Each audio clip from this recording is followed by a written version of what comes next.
हरे कृष्णा। तो स्कंद 1 अध्याय 13 धृतराष्ट्र द्वारा गृह त्याग। सूत उवाचा विदुरातीर्थ यात्रायां मैत्रेयात् आत्मना गतिं ज्ञात्वा अगात् हस्तिनापुरं तया अवाप्यत विवित्सितः। श्री सूत गोस्वामी ने कहा, तीर्थ यात्रा करते हुए विदुर ने महर्षि मैत्रेय से आत्मा की गति का ज्ञान प्राप्त किया और फिर वे हस्तिनापुर लौट आए। वे अपेक्षा अनुसार इस विषय में पारंगत हो गए। तात्पर्य श्री प्रभुपाद जी के द्वारा श्री प्रभुपाद की जय। विदुर महाभारत के इतिहास में ये प्रसिद्ध व्यक्तियों में से एक थे। महाराज पांडु की माता अंबिका की दासी के गर्भ से ये व्यास देव के द्वारा उत्पन्न हुए थे। ये यमराज के अवतार हैं। मंडूक मुनि से शाप ग्रस्त होने के कारण इन्हें शूद्र होना पड़ा। कहानी इस प्रकार है कि एक बार राज्य के सिपाहियों ने कुछ चोर पकड़े जो मंडूक मुनि की कुटी में छिपे हुए थे। सिपाहियों ने चोरों के साथ साथ जैसे सामान्य रूप से किया जाता है मंडूक मुनि को भी बंदी बना लिया। न्यायाधीश ने विशेष रूप से मुनि को विशेष रूप से शूली पर चढ़ाकर मार डालने का आदेश दिया, किंतु जब उन्हें भाला भोंका जाने वाला था तो इसका समाचार राजा के पास पहुंच गया।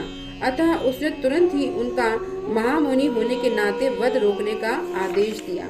राजा ने स्वयं मुनि से अपने व्यक्तियों की गलती के लिए क्षमा मांगी। यह मुनि तुरंत ही जीवों के भाग्य विधाता यमराज के पास पहुंचे।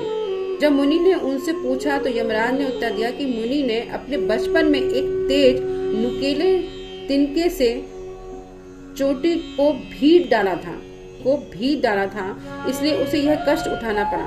मुनि ने सोचा कि यह यमराज की मूर्खता थी कि उन्हें बचपन के अज्ञान के लिए दंडित किया गया। अतः मुनि ने यमराज को ही श्राप दे डाला। इतनी शक्ति थी कि उन्होंने यमराज को श्राप दे दिया कि वे शूद्र बन जाएं, क्योंकि इनकी इतनी छोटी सोच है कि मैं बचपन में ही छोटा था, मैं बालक था और मैंने चींटी को खाली भेदा था, तो उसकी इतनी बड़ी मुझे सजा मिली, तो उन्होंने उसको श्राप दे दिया। यमराज का यह शूद्र अवतार विदुर के नाम से विख्यात हुआ। कि शूद्र से पैदा हुए थे ना ये विदुर, तो ये विदुर के नाम से विख्यात हुए। और जो धृतराष्ट्र तथा महाराज पांडु का शूद्र भ्राता थे। लेकिन भीष्मदेव ने कुरु वंश के इस शूद्र पुत्र के साथ अपने अन्य भतीजों के समान ही व्यवहार किया। कालांतर में विदुर का विवाह ऐसी कन्या से हुआ जो एक ब्राह्मण द्वारा शूद्राणी के गर्भ से उत्पन्न हुई थी। यद्यपि विदुर अपने पिता भीष्मदेव के भाई की संपत्ति के उत्तराधिकारी नहीं हुए, लेकिन विदुर के बड़े भाई धृतराष्ट्र ने उन्हें पर्याप्त राज्य संपत्ति प्रदान की थी। विदुर अपने बड़े भाई के प्रति अत्यधिक अनुरक्त थे और वे उसे निरंतर सही मार्ग पर ले जाना चाहते थे। कुरुक्षेत्र के भ्रात युद्ध के समय विदुर ने बारंबार अपने बड़े भाई से अनुनय विनय की कि वह पांडु पुत्रों के साथ न्याय बरते, लेकिन दुर्योधन को अपने चाचा की यह दखल पसंद न थी। अतः उसने विदुर का अपमान कर दिया।